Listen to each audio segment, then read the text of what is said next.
Ladies and gentlemen, boys and girls, children of all ages, welcome to the program, welcome to the show. This is Mark Vlogs Watches, and I am your host, Mark Goldberg. Once again, thank you so much for being with me. I don't know if you can read the shirt. It says, "It's okay to be weird." And obviously, if you know this channel at all, you know why I'm wearing it. But before we jump into the meat and potatoes of this video, let's get that quick fist watch check out of the way. And here it is.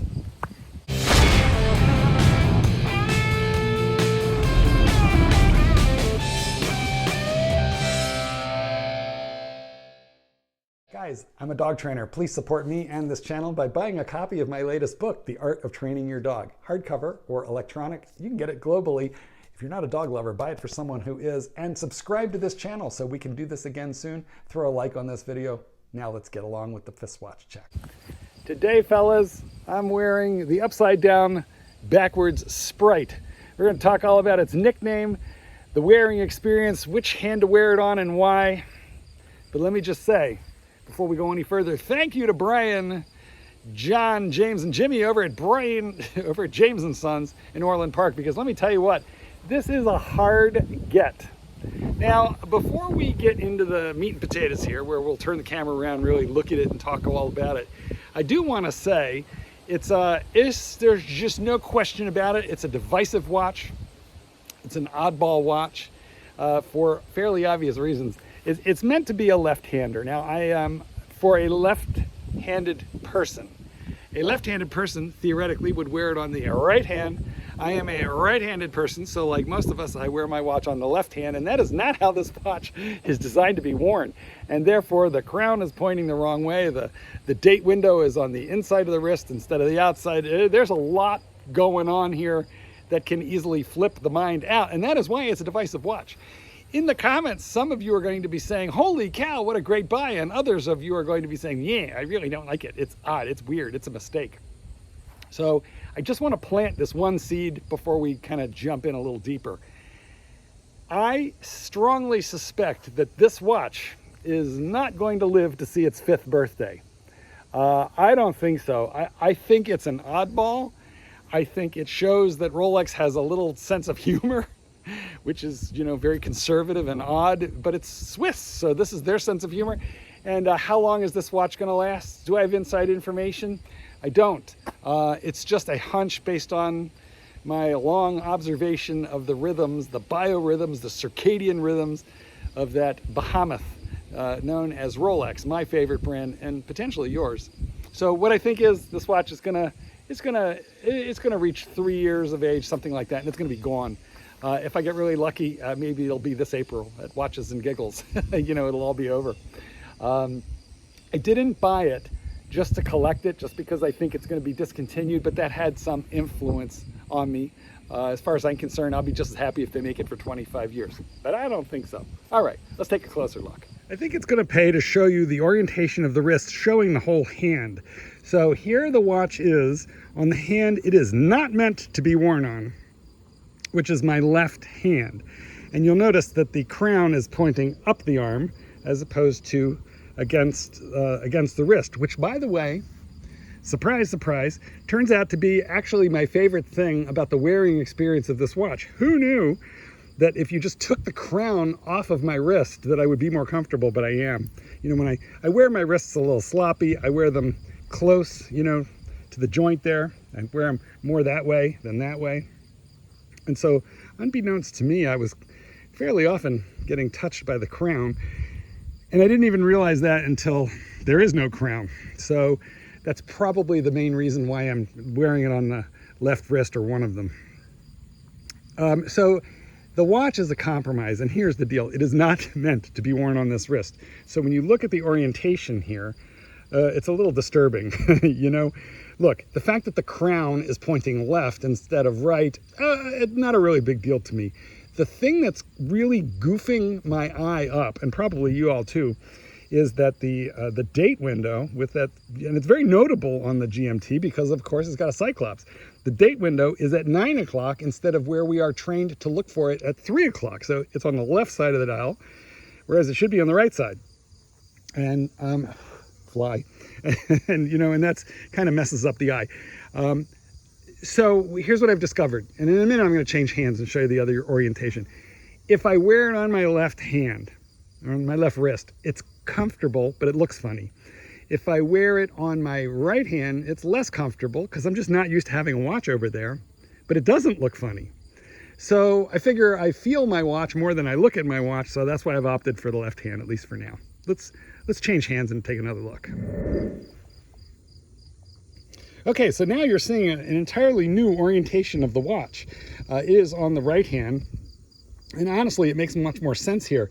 Note that the crown is now pointing that way, which is typical for when you wear a watch. So that's the first thing, especially a Rolex. Also, too, look at the date window. I don't know how much you can tell, being as though this is on camera versus, you know, the naked eye. But let me tell you what, the fact that the eye is drawn to the outside of the dial, the fingertip side of the dial to look for the date, it works. It works. So to the eye, at least, this doesn't look weird at all, or at least let's just say it looks different but not upsetting, which is a little upsetting when it's on the other hand, to be frank. But the fact that the date is on the outside of the dial, the fingertip side, well, that's where it normally is. Yeah, so anyway, plus look at that Jubilee bracelet, just utterly amazing. So listen, let me tell you what, guys, anybody can wear this watch, but it does take you a minute to get used to it. There's no doubt about that. Honestly, think about the wart, the helium escape valve on the Omega Seamaster. I mean, that thing is freaking noticeable. And then, you know, a week into the wearing experience of that watch, you don't even notice it, which is why, regardless of which hand this is on, I mean, I'm going to kind of get used to whether the crown points this way or whether the crown points that way. I don't think that's going to be a big deal. The date window is kind of the bigger deal. Now, as far as the wearing experience goes, I got to say, some people prefer an oyster bracelet. I've got the Jubilee here. I was super happy when I saw this had come in on the Jubilee. On my way over to the AD, I wasn't really sure, you know, which bracelet I was getting, and I would have taken it either way, but I was really hoping it was on the Jubilee, because, like, I mean, look at that. Look at the architecture of that. It's just, it's beautiful. And honestly, it's my first modern Jubilee with the hollow center, or the solid center links and the solid end links. It's my first one of those. And I have to say, all those people who say it's somewhat more comfortable than the oyster bracelet, they're not wrong. Look at that taper, it's gorgeous. I did think that was kind of like baloney, because it's not like the oyster bracelet is uncomfortable, because it's not. But this is sort of like another beast of its own. It changes the wearing experience of the watch because it doesn't focus all of the attention on the dial, which is probably a good thing, because you know, this dial is a little upside down and backwards, right?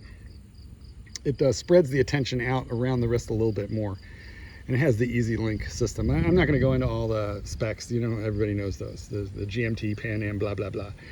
But this is something new, different, and unusual. Okay, I want to rip it off of my right wrist because it feels really weird, and then we'll talk again. So, wow, this is my right hand, I promise. Hello, shake hands. This is my right hand, left hand. So, listen, I'm going to change it over now. Here's the funny thing, probably. Brian over at my AD, he set the watch for me. Here we are back on the left wrist, so it feels normal, looks a little funny. Because, see, what I want to do is, I want to look to the outside of the wrist for the date, but it's not there, it's over here. Kind of freaky.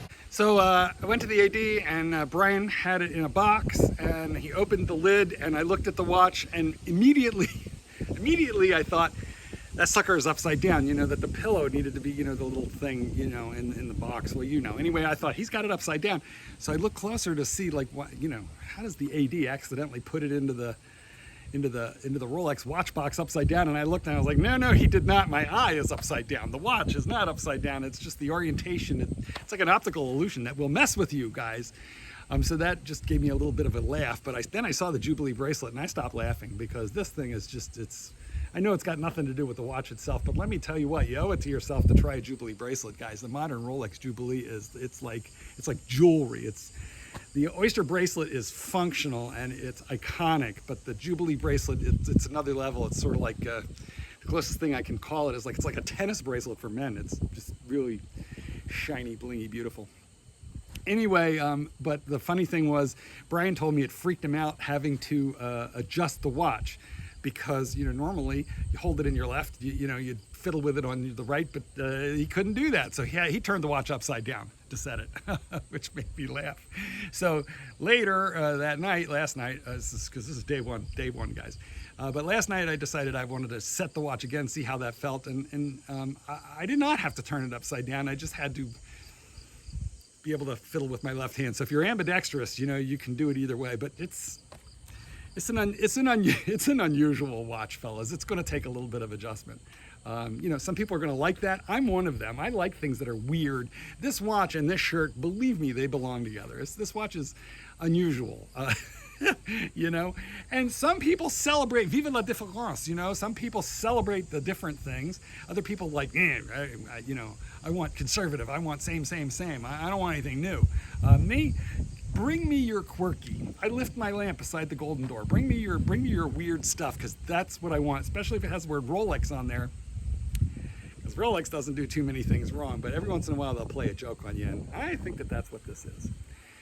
So I guess I'm going to wrap it up on this note. I don't know if Rolex has done anything different with the Chromolite Lume, but I will tell you it's brighter and longer lasting than some of my other Chromolite watches, which are relatively new from the last 2-3 years. So it's not an aging. Chromolite doesn't age real quick. So it's not an aging thing. But I gotta say, unless I miss my guess, I think that there is some possibility that Rolex figured a way to squeeze 5% more lume, inject 7% more lume onto the hands, into the hour, indices and so forth. Because I'm going to tell you what, it's the same Chromolite in the sense that it glows blue and everything, but I have the definitive impression that it glows brighter than any of my Submariners, even my recent Submariners with Chromolite. It glows brighter than them and lasts longer than them. I'm not 100% sure if that's my imagination or not, but I have that distinct impression. So that's a nice thing. So look, guys, at the end of the day, this watch is not for everybody. Let's real quick talk price before we piece out of this thing. Okay, so its price is right around $11,000 MSRP retail at the dealer. Now, I understand that most people are not fortunate enough to have an on-board relationship with a Rolex AD. And what that means is it's harder than ever to get one. I've made a lot of videos about how to establish a relationship with an AD. Don't blame me. I'm not the player. I didn't invent these rules. I'm just playing the game the same as all of you. I was just really lucky that I had established a Rolex AD relationship before they got to be so crazy difficult to get. I mean, real quick, the reason behind this, by the way, is that Rolex is clamping down more and more on ADs for selling to flippers. I know that's an imperfect process. Believe me, I get that, but they are. And that has many of what I call the good ADs, the ones who really do care about their customers, their reputation, and their Rolex distribution contract. It has a lot of those ADs cautious and selling a bit more to people they know aren't going to flip the watch. And that's important because they sold me this thing for $11,000, and they're, I would say on the used market, they look like they're running anywhere from 28 to 32, 33. The first couple or few that hit the resale market on Chrono went up for like $75,000. That was nuts and unsustainable. They are down right now around 30-ish, maybe give or take 1,000 either way. But that's triple retail. So I'm very grateful that I bought it at retail. James and Sons trusts that I'm not going to flip this thing, and I don't flip AD purchase watches. So we are safe there. I buy them to enjoy them, but it is frustrating because I want to tell you guys, go out and get one of these things. But it might be a tough get. So the used market, what do I think it's worth? $30,000? Okay, this is a super tough call because if we just go with the pure economics of paying triple the retail price for anything, it's offensive, okay? But once we get over that and we realize, okay, up is down, down is right, right is left, we're in a zero gravity, zero sum game environment, with Rolex, the normal rules of socialized behavior and economics don't fully apply. Once we accept that fact, what I have to say is, in my personal opinion, if you buy this watch for $30,000, I can't tell you that it's a good buy, meaning, you know, that it's worth 30. But what I can tell you is and this is just my opinion, and we've all got one, guys, but my opinion is you won't get hurt if you are a buy and hold kind of guy. And what do I mean by that? If you want to buy it now and sell it in 6 months or a year, you know, who knows, anything can happen. Because if you're buying at 30, that is, let's say gray market retail, but when the gray market buys it back from you, they're going to discount the 25%. You know, you're going to sell it for, you know, 22, because they're going to want to make their margin again. They have to stand behind the watch inventory, you know, all like that. Anyway, what do I mean by long term? If you hold this thing 5, 10 plus years, you're going to be fine. And maybe you'll even get lucky. It'll be discontinued and it'll go from 30 to 60, and in 20 years it'll be like that rare crazy thing that almost nobody has but everybody wants. And maybe in 20 years it'll be 100 grand, you know. Of course, with inflation in 20 years, 100 grand will be like, you know, $12.50 now. Okay, guys. Well, look, thank you for being with me. Tell me what you think about this watch, but be kind to me. I kind of like it. It's okay to be weird, and, you know, so is my watch. This is Goldberg. Peace out. Paint the sky.